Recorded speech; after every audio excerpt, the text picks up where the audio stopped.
Orokosaki. More like your throat, I sucky. Here's your look at the NECA Teenage Mutant Ninja Turtles Universal Monsters Shredder as Dracula.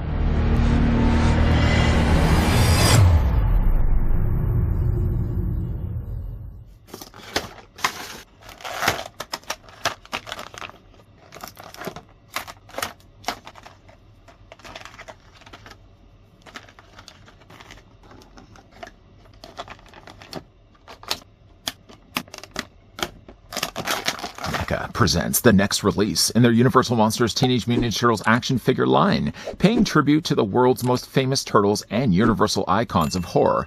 Two of pop culture's most menacing villains have combined into one amazing figure, reimagining the Shredder as Dracula. Designed by James Groman and featuring a classic color paint deco, because the villains have a nice wardrobe, this 7-inch scale figure comes with 3 different heads, real fabric cape, turtle skull, turtle candle, spear, juice jug, and lifeless rats. I'm not at all proud, by the way, of that intro. My daughter probably would have said, "Dad, cringe," and I would have agreed, yeah, I know. Let's take, though, the tape measure and see how tall the Universal Monsters Teenage Mutant Ninja Turtles Shredder as Dracula stands. Top to the tippy top I go with my tape measure. Shredder is, well, he's undead, but he's still going to stand at 7 inches in height. That works out to be a figure that's 18 centimeters tall. It has been a while. Yeah, I was thinking the same. Since we've looked at any of the NECA Universal Monsters Teenage Mutant Ninja Turtle collaboration figures. Off to the far side here, though, we've got ourselves the Hunchback of Notre Dame, portrayed, of course, by the leader, Leo. Then to the other side of that, I'm not going to bring in all of these, but if you did want to go back and see my reviews of them, off to the other side, we've got ourselves Raphael as Frankenstein's monster. Of course, to battle the undead, we've got ourselves Van Helsing, portrayed by Splinter. And of course, if we are going to be looking at anything Universal Monster related, or Dracula for that matter, you'd have to bring back the OG. Here's Bela Lugosi's Dracula. This Dracula does come include quite a lot of accessories. I think as well the figure's moved a little bit. Gonna keep my eye on you. For the figure's accessories, though, the figure does have some swappable hands. If you first get him out of his cardboard prison, which I gotta tell you, from a cardboard, that's not nearly strong enough to keep this evil contained. You'll notice right away, though, that he only has the Shredder blade on one side of the figure's body. In the 90s film, though, he also had the same.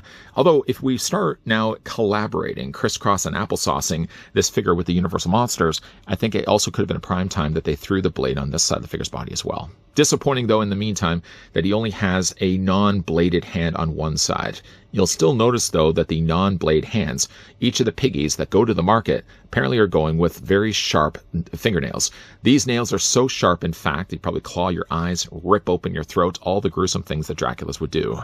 To swap out the hand, though, you just hold on to the figure, hold on to make sure he's not going to move anymore.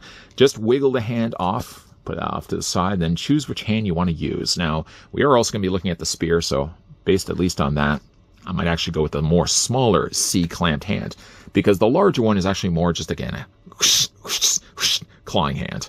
So we're going to put the hand on him for right now. The figure also does come included with basically the same idea on this side of the figure's body. The only thing that's different, though, is that this does have the blades. Now, the blades are prickly enough, not at least to draw any blood, because if you're going to draw blood, you're going to draw this guy's attention. The blades are soft enough in plastic, but they are a little prickly on the ends, so just be careful of that. Maybe don't be running down the hallway with these in your, not anywhere near your eyes. Again, to swap out the hand, you're basically just going to pop that off and swap it out with one of these. Still, though, I kind of really wish that he could have had a blade on this side, too, so he could just, I don't know. I always kind of really think of Shredder having it on both sides. I know the movie had that, too. One of the other things that he also has as well, for at least those hands we just swapped out, he comes with this gnarly-looking bladed spear. Now, this is not something, again, that's going to draw blood, but you will feel they're pretty spiky. They're painted really well, too. So you've got some silver on the end there. You got a bit of silver and then gold dividing the two. A nice wood handle. And you got a little bit of a wrapping right in the middle. And a nice little pokey poke on the end of it as well. So you can go ahead and take that and put it in the figure's hands. The hands, at least, are soft enough in plastic.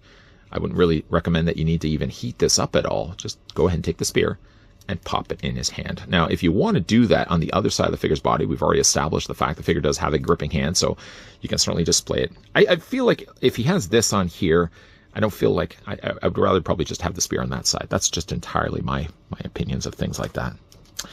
The figure does also come included with a jug. And I think actually descriptions online say juice jug. I don't really know what he's squeezing to get what juice inside this jug, but I have a feeling it's probably not juice. It's red, but but it's not cranberry sauce. It's not cranberry juice in this case. We've got a little rope there tied off to the top. It does look like you'd be able to pour a liquid if a liquid was still inside. There's no cork or anything covering the top. Fruit flies, I'm sure, will get inside. One of the main reasons why when I go picnicking, I tend to always put things on top of stuff that flies can fly into, because you'd really talk about ruining a picnic. Rain would ruin a picnic. Also pouring a tall glass of red something. You wouldn't want to see like little fruit flies floating on the top. That's just disgusting. Anyways, a little juice jug. Maybe as disgusting, the figure does also come included with a couple of deceased rats. I don't know if these are relatives of Splinter at all, but you got a brown one, you got a gray one. What's the matter with the rats? I guess they're just sleeping. They're just sleeping, Tommy. It's okay. They're just sleeping. They're really not sleeping. The flats of the bodies, though, at least are sculpted, so they look just as good as the parts that you're probably going to have facing up. I mean, you could have it this way, but the rat's going to... I mean, it makes a little bit more sense to kind of put the flat side down. And I guess you really could. You could also display them in his hands. Just kind of do this, and have him looking like he's just kind of carrying this around. Who's going to clean up these rats? He keeps asking the rest of the people in his castle. I don't think anybody really works in the castle anymore. His pay sucks. And I'm not just saying that because he's a vampire either. If you like the idea that he comes included with a couple of rats, you may even dig the idea that he also comes included with a rat's skull. Now, the skull doesn't really do anything. It's doing what it's doing right now. It's sculpted pretty well, though. It looks like the skull is decayed for a while. It looks nice and clean, actually. Again, I don't really know what you could do with it. I guess you maybe could stick it on the end of the spear. Hey, that might be interesting enough. Display it that way. He does also have... This is so cool. He comes with a candle, but the candle's on top of a turtle. Now, I don't know whether that turtle is still alive. If the turtle's kind of just walking from room to room, he just yells aloud, "Hey, turtle, light!" And then the turtle has to slowly slaughter his way into the room. You would hope that Dracula doesn't need a light source right away. If he's waiting till daylight, well, I mean, it just defeats the purpose altogether. The candle is lit. You can see there's some dripping wax down the side. I would hope, though, a turtle's shell, he doesn't actually feel anything. Does anybody know enough about turtles to know that if a turtle gets hit on the top of his shell, he's still going to feel it? I don't know. Anyways, there's the bottom of his body. A nicely sculpted turtle. It's just so weird to see, again, a candle on top of it. Turtle, light. Let's shed some light as well on the two other swappable heads the figure does come included with as well. Now, I'll tell you right away, the head that we get right now is that of, I suppose, Oroku Saki, but you can clearly see, like, they've taken a lot of inspirational cues from Bela Lugosi's Dracula. You got the widow's peak there in the middle. I mean, he's a little fuller in the face. He's also got the claw marks there on the front of his face. Now, I don't know. When it comes to a vampire, you would think, though, like a claw mark like this would probably heal, right? Vampires have the means to heal themselves. Not that I would really want to argue the rules of vampires with anybody out there, especially if you're an expert on vampires. You might even prove to correct me. But I feel like, though, if he's got a claw mark on the front of his face, as movie accurate as it may be, a vampire healing factor would allow that to go away. I do like the look of his face, though. It's not, honestly, it's my least favorite of the three heads that he has. I think he has much better heads over here. But I do actually like the idea that NECA chose to include three heads, not just the one. If you want to do something a little bit cooler, though, the figure does also have one that's a little bit more inspired by the movie. So, of course, he got the mouth guard. He's got the very gnarly-looking helmet. Adding, though, those fins on the sides gives him much more of that vampire look. It also adds as much as well, too, that they give him fangs there on the front of his face. Now, I would imagine that that's not his real face inside. That's probably just making it look a little more disturbing. Speaking of disturbing, though, it would have been really cool and disturbing had you been able to take off the faceplate. Now, I can't seem to take it off. I don't know if there's supposed to be a face underneath, but I feel like for this to be reluctantly stubborn tells me that I probably shouldn't be trying to take that off. I'm not saying, though, it isn't removable. If you've gone in there for yourself and just pried that off, you would discover the Easter egg underneath. But I feel like there's nothing really sculpted underneath. The head sculpt is pretty much the same, at least from the eyes, but I think this head sculpt probably will be my favorite. It's going to be the one that's going to go on the figure's body. To change out the head, though, you just kind of hold on to the torso, pop the head off the ball joint, and then pop the new head in place. Now, I have heated this, but I know I haven't heated it nearly enough. It's going to stay on there, at least for now, but the moment I know I'm going to turn it, there doesn't really allot for much space either. When you factor in the shoulder spikes and how much helmet space, real estate space gets occupied, it's going to be very difficult to turn his head back and forth. Up and down might be a little easier, but again, popping off the head, it seems pretty easy. I would probably recommend heating that up just a little bit more. Now, there's that option to go with, or if you prefer to go all vampire, then he also has this head sculpt. Somehow, though, between changing from more, well, I say more human, he's still the undead, but going from somehow this look to this look, it changes his helmet completely. So he must, I guess when he decides to go all full vampire, then I guess he goes and changes his helmet. Because even if you look at the side, the fins are completely different from one another. The backs of the helmets, though, if I spin this around, are similar enough, but you can see that this one's a little bit darker in color. Yeah, again, with between these two offerings, there's no way I would ever beeline it back to the defaulted head. These two heads are way too cool. Now, again, to change the head, we just pop that off. I didn't have to work that hard at all to do that. Let's go ahead and take this head. Now, this head attaches a little more securely. Says the guy's still struggling getting that on. There we go. There we go. So again, like you can go with this one, you can go with this one. I know we've already kind of looked at that. For the rest of the figure's body, now he has a chain in the middle that connects the shoulder pads together. This is a real chain, so that's nice to see. They just simply sculpt it in place. The top, though, of his robe is all plastic. The lower end of his robe, I guess, is also, I guess this would be a tunic. This would all be done in softer plastic. Of course, you've got the spikes, the gauntlet blades on one side. Those are nice and prickly. They've matched the colors well, too. So you've got black, making up really the majority of the pad and the shoulder pad. Then you got this cool dark red outlining right around the top, right around the outer area as well. Some silvers added in there as well. Bring some really nice colors of the blacks, the silvers, and the reds all nicely together. You got a belt on the front. Now, the belt is molded to the rest of this, so this isn't, though, a separate piece. Some cool chainmail gets, though, added to Shredder's lower legs if we actually just part the curtains in the middle. And we've got some nice spikes sculpted down the side. All these spikes, by the way, are very soft plastic. Not that you're going to be running around with Shredder's legs sticking closer to your eyes, but even if you were to fall on Shredder's blades, I don't think you're going to have any damage done to your eyes, says the guy who hasn't done it yet. His cape is a real fabric cape. The interior is done nicely in a crimson red. It's not really that different. I guess it is a little shorter if you look than Bela Lugosi's. Bela Lugosi's was known for a much longer cape. He also had the collar that made the look of Bela so classic. Again, you don't really see as much of that, especially even if he took the head off. He doesn't have a collar piece. I can understand, though, why, because the helmet would only just get in the way of things. For the figure's articulation, whether you go with the original, which I think is not as interesting to be honest, you decide to go with this head sculpt, or you go with this one here, the ball post is still going to be the same. But what will vary, though, is how much mobility you're going to get with this. This actually is not bad. It's not as bad. This is really the one that's going to limit any bit of mobility whatsoever. But this head still allows to move up, down. You can turn it back and forth, and you can also rock it back and forth. There's enough space on the sides of the shoulders, between the shoulders and the neck, where there's some clearance. So again, you can rotate it there. As for his arms, now his arms move out. I noticed, though, with mine, they're really tight. I had to really force to even get it at a 90-degree angle bend. This arm, I would probably advise myself, stop what you're doing. Don't go any further. Heat this. Few passes with the hairdryer. I wouldn't really submerge this guy in hot water. Not that vampires don't like hot water. Is there a rule that a vampire doesn't like hot water? I don't think there is. But if you were to heat this up a little bit, you sure would be able to pull off a 90-degree angle bend. The arms move forward. They certainly do move back as well.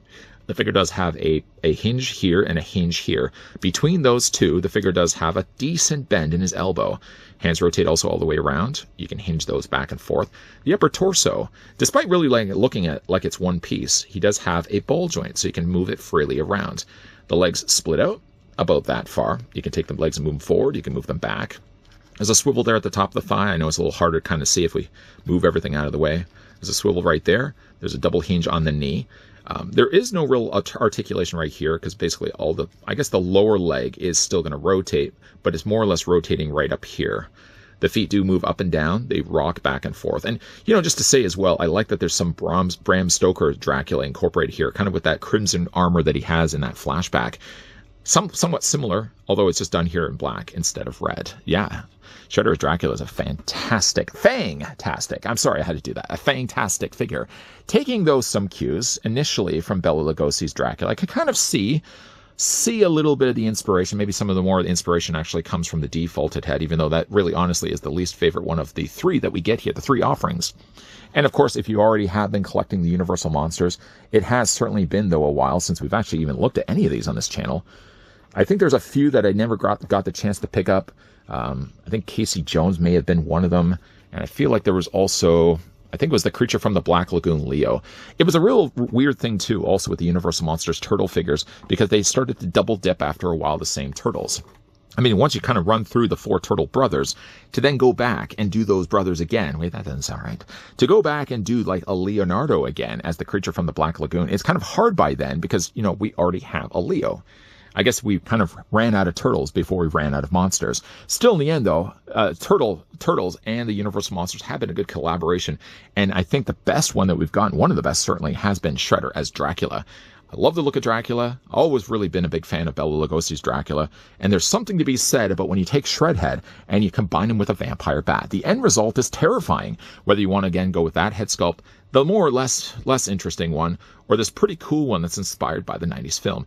It's still definitely worth picking up if you are kind of on the fence about getting into the Turtles figures. Invest more in them to the idea that you're getting also Universal Monsters. I know not everybody really likes Turtles, but a lot of people like Universal Monsters. This might be the thing that kind of gets you interested in the Turtles. Who am I talking about? Like if you don't really like the Turtles, you're probably still not going to pick these up. But I have certainly enjoyed looking and collecting these along the ways. There are still a few that I still have yet to pick up. But maybe my inspiration, or maybe my nudge in the direction that I need. Now that I've got myself Shredder as Dracula, I may go back and try to pick up some of the other ones that I've missed along the ways. Turtle Light. As we wrap up now the review of the Undead Shredhead, I've got the figure displayed. He's caught a couple of vermin. Where did these vermin come from? Also, he has a thing against really rats. I mean, considering really that one of his head sculpts does have the clawed face. While again, I like that it's a nod to the 90s film. In fact, a lot of the Shredhead here is a reference to the original 90s film. I still have to kind of question, though, a vampire, does he have healing? I mean, he has a healing factor, nothing near, I suppose, of Wolverine. I would imagine, though, right? Those claw marks should be able to just go away, right? I'm probably not even making the noise while it does that.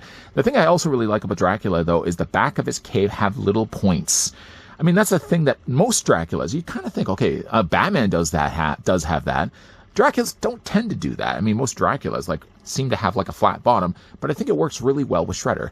What also works really well with the Shredder is this color scheme that they chose, mostly all done in black. Then you've got the crimson red kind of outlining those areas, and of course, if he's going to be a Shredder, he's got to have spikes. He's got it on his shoulders, he's got it on his gauntlets, he's got it also on his legs as well.